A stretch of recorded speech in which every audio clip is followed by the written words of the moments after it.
Sa pagpapatuloy ng kwento, makikita na galit na ang lalaking nakamaskara sa pinaggagawa ni Lienho. Sa tingin niya ay pinaglololoko lang siya ng taong ito. Nang makita ni Lienho ang reaksyon ng nakamaskara ay tinanong niya ito, kung bakit parang galit na galit siya sa kanya, dapat hayaan niya na lang siyang kunin ang espada niya.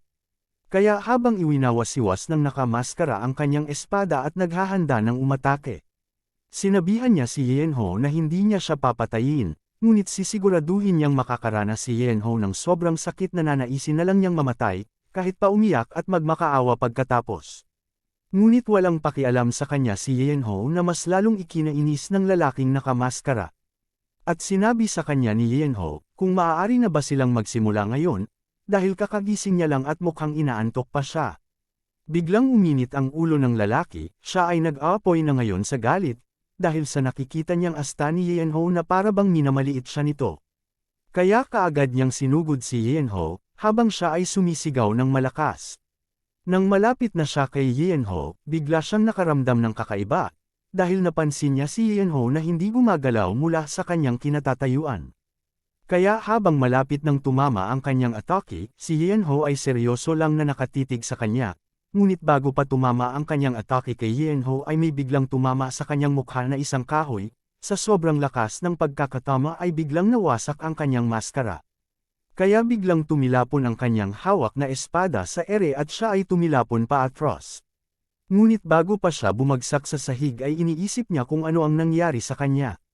Dahil ang alam niya ay malapit na niyang tamaan si Lienho sa ginawa niyang atake.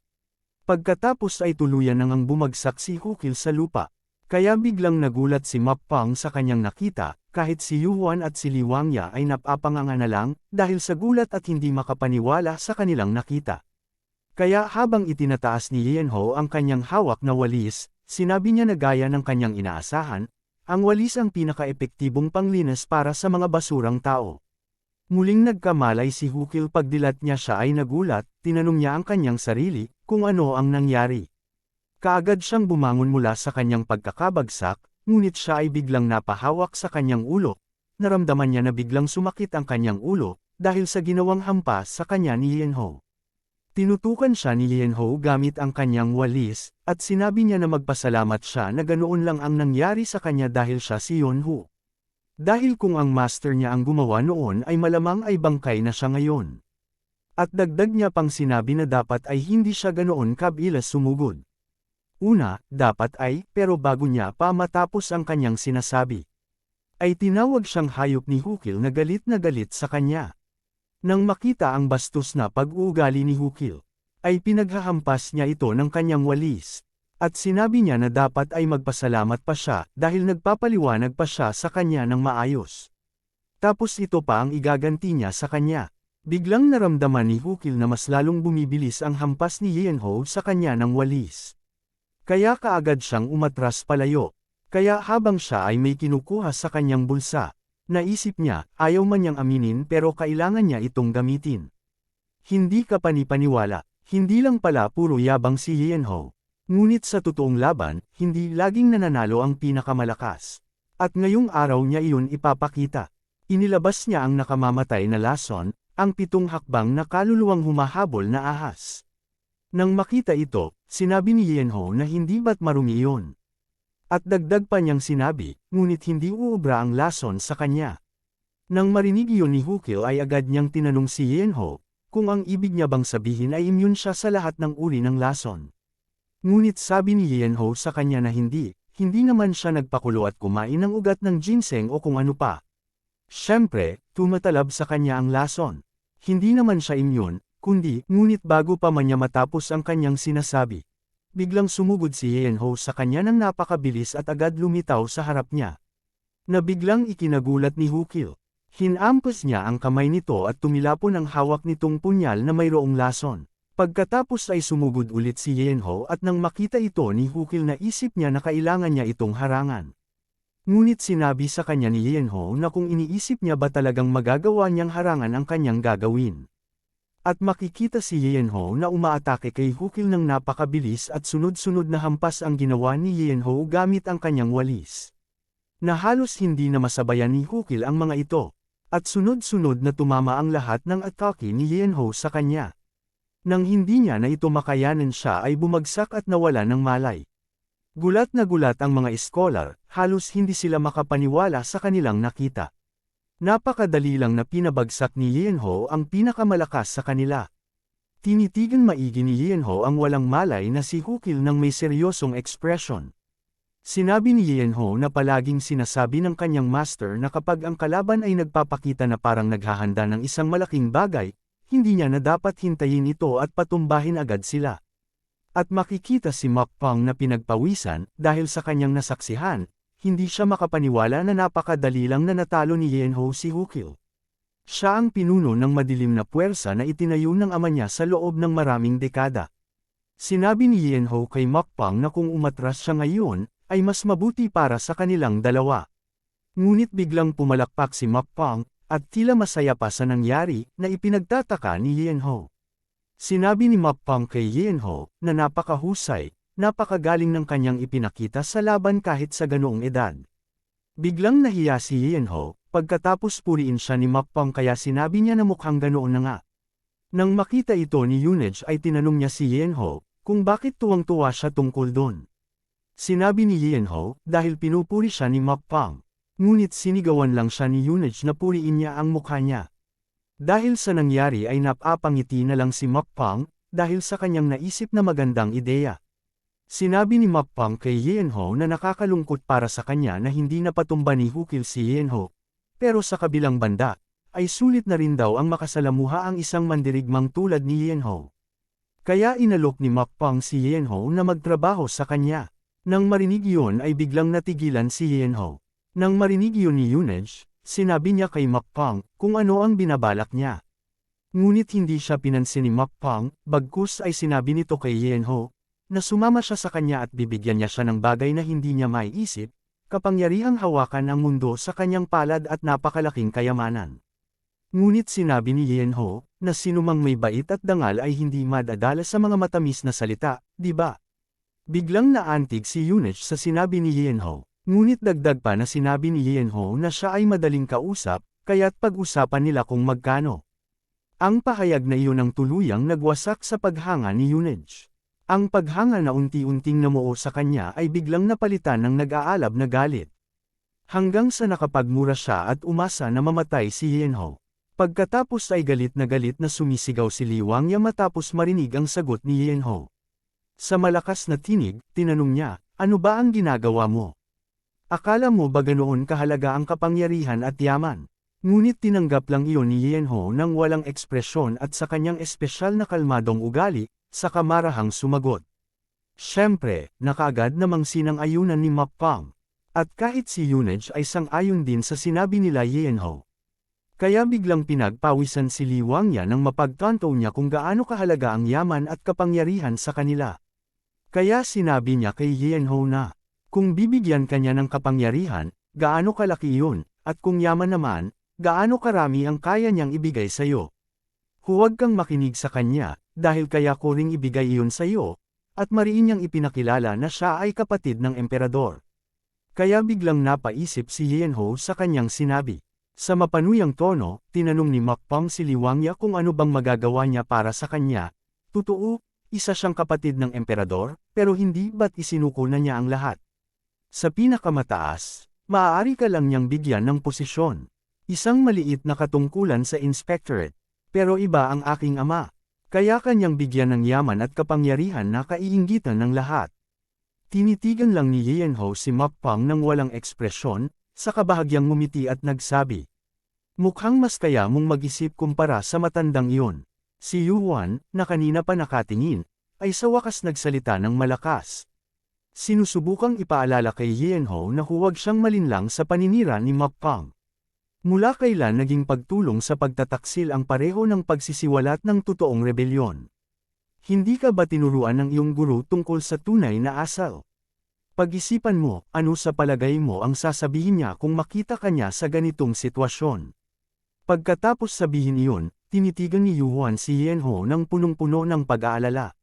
Sa kanyang puso, pabulong siyang nagsabi, dahil madalas mong banggitin, sigurado akong itinuturing mong batas ang mga salita ng iyong guro.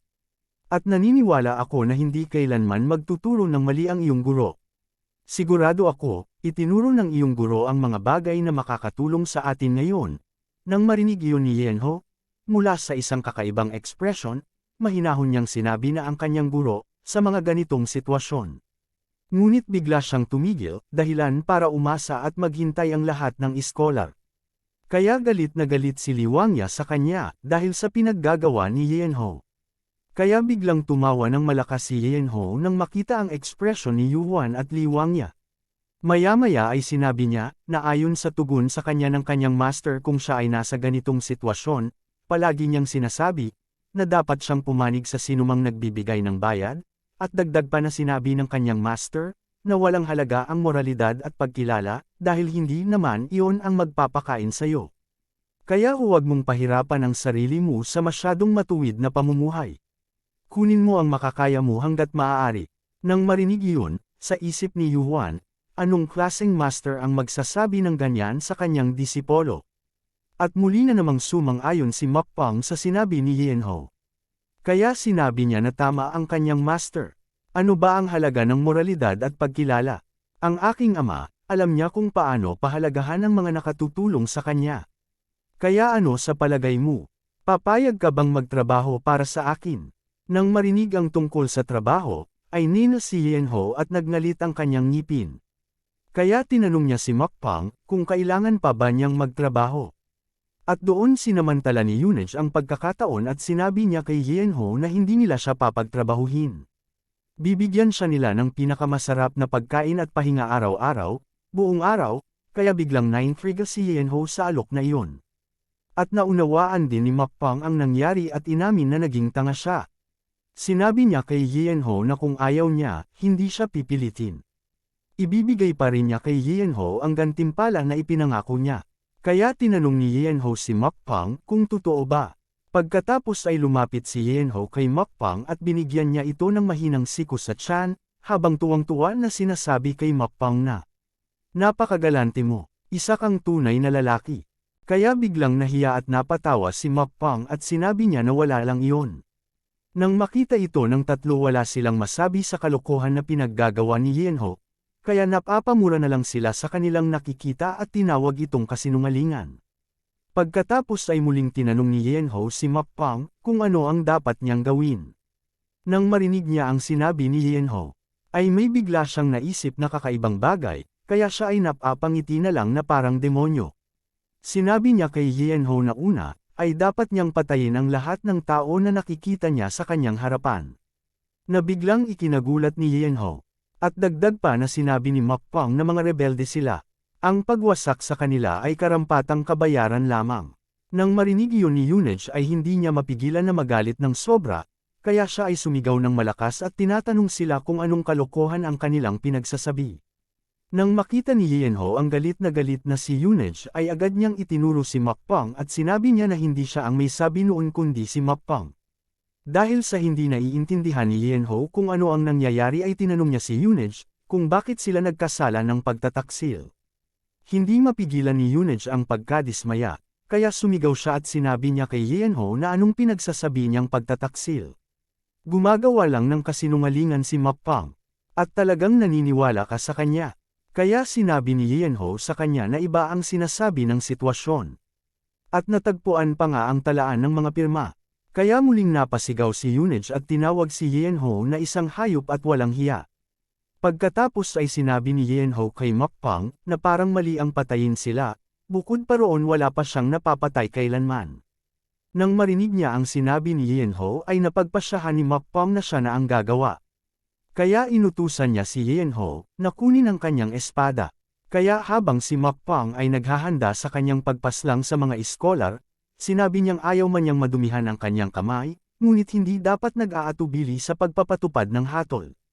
Kaya biglang natarante si Yuan nang makitang naghahanda na si Mokpang para paslangin sila, kaya sumigaw siya ng malakas at sinabihan si Mokpang na itigil ito. Alam niyang natutunan din ni Mokpang ang katapatan at pagiging matuwid, kaya paanong ang isang lingkod ng estado ay makakagawa ng ganoong kataksilan. Nang nakahanda ng hampasin ni Mokpang si Yuan gamit ang kanyang espada ay sinabi niya na ang kanyang ginagawa ay tanda ng kanyang katapatan sa bayan. Kaya biglang napasigaw si Yunej habang umiiyak at tinatawag ang kanyang ama dahil sa pag-aalala. Kaya habang pinipikit ng kanyang ama ang kanyang mga mata, na para bang tinatanggap niya na ang kanyang kamatayan, sinasabi niya sa kanyang isipan na patawarin mo ako, aking anak. Nang papatayin na ni Mokpong si Yuhuan, sa hindi inaasahan ay pinigilan ni Yenho ang kanyang espada gamit ang kanyang isang kamay. Kaya biglang nagulat si Mokpong dahil hindi niya man lang mapagalaw ang kanyang espada, mula sa pagkakahawak ni Yenho. Kaya tinatanong niya sa kanyang isipan, kung ano kayang lakas ang meron sa hambog na batang ito. Kaya tinanong ni Mokpong si Yenho kung nakalimutan na ba niya ang pinag-usapan nila kanina. Ngunit bago niya bitawan ang espada ay sinabi ni Yenho na syempre hindi. Ngunit sawa na siyang makipaglaro sa kanya. Kaya tinanong niya si Mokpong kung alam ba niya kung ano ang mahalaga para sa isang tamad na pamumuhay. Huwag lumikha ng gulo na makakaistorbo sa iyo. Kaya sinabi niya sa kanila na noong bata pa siya ay minsan nabasag niya ang isang inkstone na paborito ng kanyang ama habang wala ito sa bahay. At 3 araw pa bago siya nakauwi. Pero ang 3 araw na iyon ay parang kamatayan para sa kanya. Nang sa wakas ay nakauwi na siya, ay binugbog siya na halos ikamete niya na. Pero mas gamaan ang pakiramdam niya pagkatapos noon. Pagkatapos ay sinabi ni Li Wangya sa kanya na dapat ay pinatay na lang siya ng kanyang ama noon. At tinanong siya ni Mokpong kung ano ba talaga ang kanyang pinagsasabi.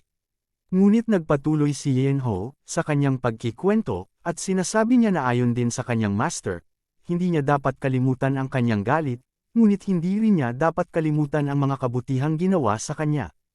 Ang taong hindi marunong magbalik ng utang na loob ay mas lalo pang magbabayad sa huli. Kailangan daw bayaran ang utang bago pa ito lumaki ang interes.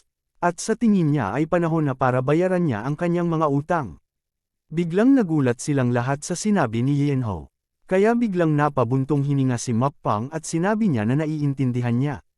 Ibig sabihin ba ng lahat ng sinabi ni Yenho ay para ipaalam sa kanya na pipigilan siya ni Yenho sa kanyang ginagawa. Kaya biglang tumawa si Mokpong ng malakas na parang demonyo at tumingin kay Yenho ng seryoso. At sinabi niya na kung sa tingin ba niya, ay kaya niya siya sinusubukang i-recruit dahil natatakot siya sa kanya. Kaya habang kinakamot ni Yenho ang kanyang ulo, sinabi niya kay Mokpong na mukhang hindi naman ganoon ang dating sa kanya. At pagkatapos ay tinaas ni Mokpong ang kanyang kamay, at isang napakalakas na enerhiya ang sumiklab sa kanyang katawan at bumuo ng isang dambuhalang kamay mula sa kanyang chi, ang nakakapinsalang aura na iyon ay nagbigay pangamba sa lahat ng naruroon. Ngunit si Yenho na nakatayo sa kanyang harapan ay kalmado lang at walang takot na pinagmamasdan ang ginagawa ni Mokpong. At mas nangangamba siya sa magiging kahihinatnan nito. Kaya habang naghahanda ng malakas na atake si Mokpong, mayabang niyang sinabi kay Yenho na kung gugustuhin niya, ay maaari niyang patayin si Yenho na parang wala lang. Dapat pang ang ituring ni Yenho na karangalan na si Mokpong mismo ang papatay sa kanya. Gulat na gulat si Yuhuan at Li Wangya sa kanilang nakikita. Hindi sila makapaniwala na marunong ng martial arts si Mokpong. Kasabay nito ay biglang bumulusok ang napakaraming kamay na gawa sa chi, patungo kay Yenho. Ngunit nanatiling nakatayo si Yenho at hindi man lang nakitaan ng kaunting takot, habang mataimtim na nakatitig sa paparating na atake ni Mokpong. Puno ng kumpiyansa ang mukha ni Mokpong, tumawa siya ng malakas at nagsalita ng may panunukso. At sinabi niya kay Yenho na hayaan niya siyang bigyan ng isang payo, para sa susunod niyang buhay, alisin mo ang cat-amaran na iyan at mamuhay ka ng masipag. Nang malapit ng tamaan si Yenho ng malakas na atake ni Mokpong, siya ay tumingin ng seryoso kay Mokpong at walang takot ang makikita sa kanyang mukha. Nang makita nilang malapit ng tamaan si Yenho ng atake ni Mokpong ay napapapikit na lang ng mga mata ang ibang iskolar, dahil ayaw nilang makita ang kamatayan ng kawawang si Yenho. Ngunit sa hindi inaasahan ay biglang nagsalita si Yenho, at sinabi niya na medyo kakaiba, parang nakita niya na ito noon sa kung saan. Kaya biglang napangiti si Mokpong, at habang pinipisil niya ang kanyang kamao na nababalutan ng enerhiya, ay sinabi niya sa kanyang isipan na malamang, dahil sa simula pa lang ay ginamit niya na ang kanyang pinakamalakas na teknik. Ngunit agad na gumuho ang kanyang tiwala, at biglang nanlaki ang kanyang mata, hindi siya makapaniwala sa kanyang nakita. Halos napakadali lang na naiiwasan ni Yenho ang kanyang ginagawang pag-atake, sa sobrang bilis ng kanyang mga galaw, para bang siya ay sumasayaw sa gitna ng mga hampas ng mga enerhiya. Bawat pag-atake na nililikha ni Mukbang ay laging pumapalya. Wala ni isa mang nakadampi sa kanya. Sa sobrang bilis halos hindi kayang masundan ng karaniwang mata. Kaya habang abala si Mukbang sa kanyang iniisip, kung paano nagagawa ni Yenho ang ganoong kabilas na mga galaw, ay may biglang nagsalita sa kanyang likuran, at tinatanong siya kung tapos na ba siya. Kaya biglang nagulat si Mukbang, at agad siyang lumingon upang tingnan kung sino ang nagsalita. Nang makita niya si Yenho ay tinanong niya ito kung paano niya iyon nagawa. Ngunit sinagot lang siya ni Yenho at sinabi sa kanya, kung hindi ba niya nakita ang lahat, bakit nagtatanong pa siya? Pagkatapos ay biglang itinaas ni Yenho ang kanyang paa, at agad na nagpakawala ng isang malakas na sipa na tumama diretso sa tiyan ni Mukbang. Sa lakas ng impact ay tumilapon siya ng napakalayo, at bumulosok ang kanyang katawan at bumangga sa matibay na bakod na agad gumuho at nagkadurog-durog. Habang nakangiti ng bahagya at kasabay ng katahimikan, ay nagsalita si Yenho sa malamig na tinig, sinabi niya na isang beses niya lang siyang tatamaan. Kung nagustuhan mo ang video nato, huwag kalimutan mag-like at subscribe para updated ka lagi sa mga bago nating video.